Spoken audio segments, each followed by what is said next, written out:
जय हिंद दोस्तों। मैं भूपन नामदेव। कैसे हो आप लोग? आशा करता हूँ आप लोग अच्छे होंगे। आज हम बात करने वाले हैं आरपीएफ एसआई दरोगा न्यू वैकेंसी 2023 के बारे में कि कब तक इसका नोटिफिकेशन जारी हो सकता है।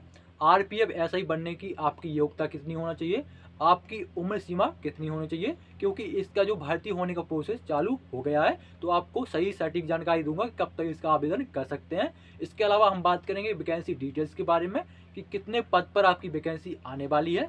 फिर हम जानेंगे इसके सिलेक्शन प्रोसेस के बारे में कि कितने विषय से आपके प्रश्न पूछे जाते हैं, माइनस मार्किंग होती है कि नहीं होती है, आपकी हाइट कितनी होनी चाहिए, आपकी रनिंग कितनी होनी चाहिए, और सबसे लास्ट में बात करेंगे इसकी सैलरी और प्रमोशन के बारे में। तो चलिए दोस्तों वीडियो स्टार्ट करते हैं। तो सबसे पहले हम जानेंगे आरपीएफ के बारे में। तो आरपीएफ का फुल फॉर्म होता है रेलवे प्रोटेक्शन फोर्स। हिंदी में हम रेलवे सुरक्षा बल बोलते हैं। आरपीएफ का मुख्य कार्य रेलवे की जो संपत्ति है उसकी सुरक्षा करना, और रेलवे में मतलब ट्रेन में जो यात्री यात्रा करते हैं उनकी सुरक्षा करना ही आरपीएफ का मुख्य कार्य होता है। अगर आप कमांडो ज्वाइन करना चाहते हैं एज ए आरपीएफ में, तो आरपीएफ में एक कमांडो यूनिट भी होती है, उसका नाम कोरास यानी CORS कमांडो होता है। अब बात करते हैं आरपीएफ एसआई बनने के लिए आपकी क्या योग्यता होनी चाहिए। तो सिंपल आपका इसमें ग्रेजुएशन यानी आपका बैचलर डिग्री होना चाहिए, चाहे वो किसी भी चाहे वो किसी भी स्ट्रीम में हो, चाहे बीए, चाहे बीएससी, चाहे बीकॉम, किसी भी स्ट्रीम में हो, आप इसमें अप्लाई करने के लिए एलिजिबल हो। अब बात करते हैं आपकी उम्र सीमा के बारे में। तो आरपीएफ एसआई बनने के लिए आपकी उम्र 20 से 25 साल होना चाहिए।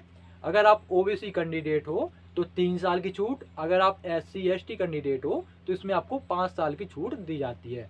अब बात करें वैकेंसी डिटेल्स के बारे में। तो आरपीएफ एसआई की 2000 कितनी 2000 प्लस पद पर आपकी वैकेंसी आने वाली है।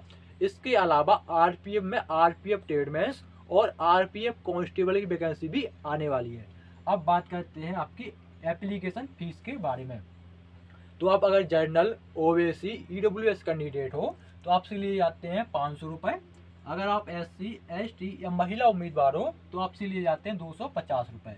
अब बात करते हैं आपके आवेदन यानी नोटिफिकेशन के बारे में। तो आपका जो नोटिफिकेशन जारी होने का जो चांस है वो आपका नवंबर दीपावली के टाइम पे, या ज़्यादा आपका लेट होगा तो आपका दिसंबर में 100% आ जाएगा। क्योंकि अगले साल मतलब अप्रैल 2024 में आपके चुनाव है, तो चुनाव के पहले आपका वैकेंसी निकलेगा, बाद में आपका वैकेंसी नहीं निकलेगा, क्योंकि आपका वोट के लिए वो सब कुछ करेंगे। और आपको फिर भी पता है कि आपका आरपीएफ में कई वर्षों से आपका वैकेंसी नहीं आया है। पिछला वैकेंसी आपका 2018 में आया था। तो चुनाव की वजह से आपका वैकेंसी नवंबर दिसंबर में ही 100% आएगा। तो आप निश्चिंत रहिए और तैयारी में लग जाइए और समझ लीजिए इसके सिलेक्शन प्रोसेस के बारे में। तो सबसे पहले होता है इसमें आपका रिटन एग्जाम। तो रिटन एग्जाम में आपका 3 विषय से प्रश्न पूछे जाते हैं।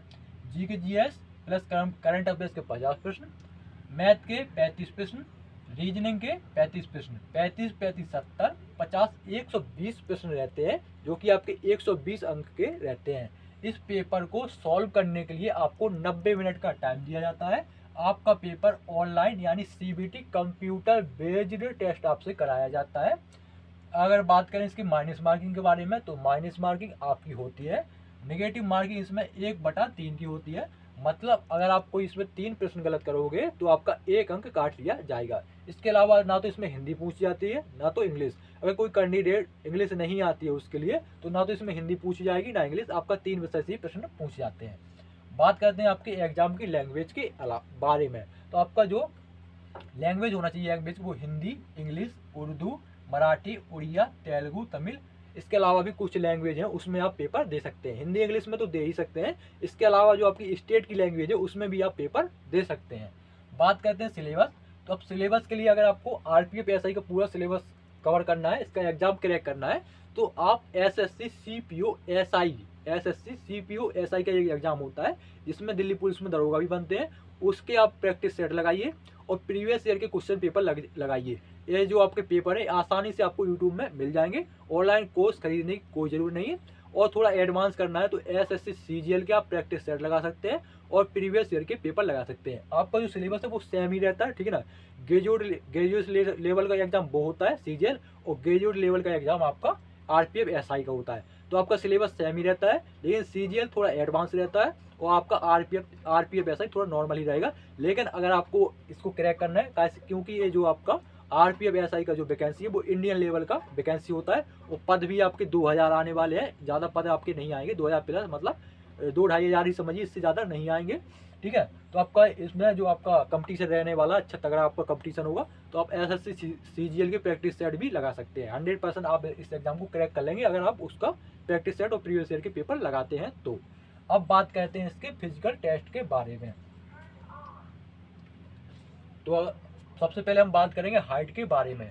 तो इसमें जो पुरुष उम्मीदवार की जो हाइट होना चाहिए वो 165 सेंटीमीटर होना चाहिए।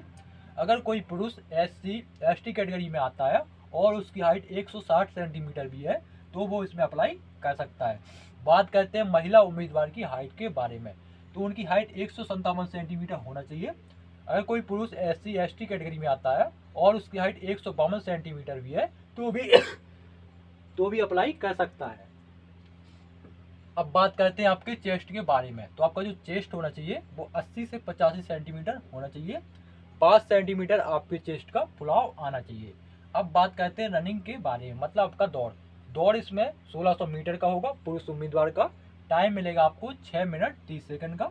और महिला उम्मीदवार का 800 मीटर का रनिंग होगा और टाइम मिलेगा आपको 4 मिनट का।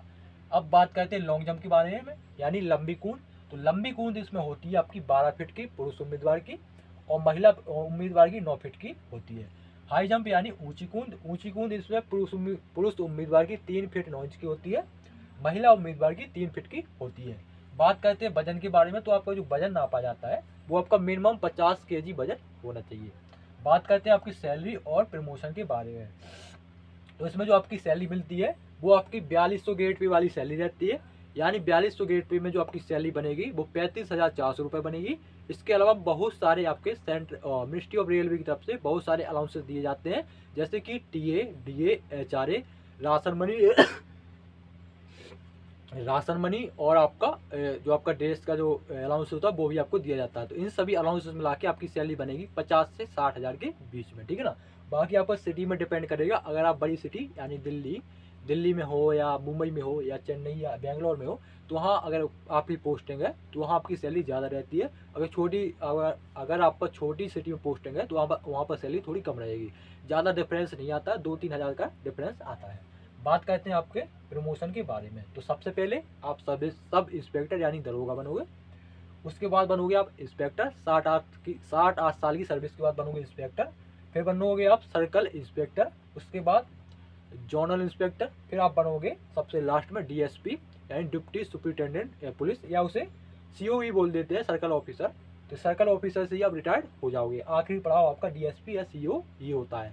बाकी आपके जो ऊपर जो आपके अधिकारी होते हैं, जो आपके ऊपर ऑफिसर होते हैं, वो UPSC से चयन किए जाते हैं। तो ये थी जानकारी RPF SI के बारे में। इसके अलावा अगर आपको कुछ डाउट हो तो आप कमेंट बॉक्स में पूछ सकते हैं। मिलते हैं किसी नेक्स्ट वीडियो में, तब तक के लिए जय हिंद।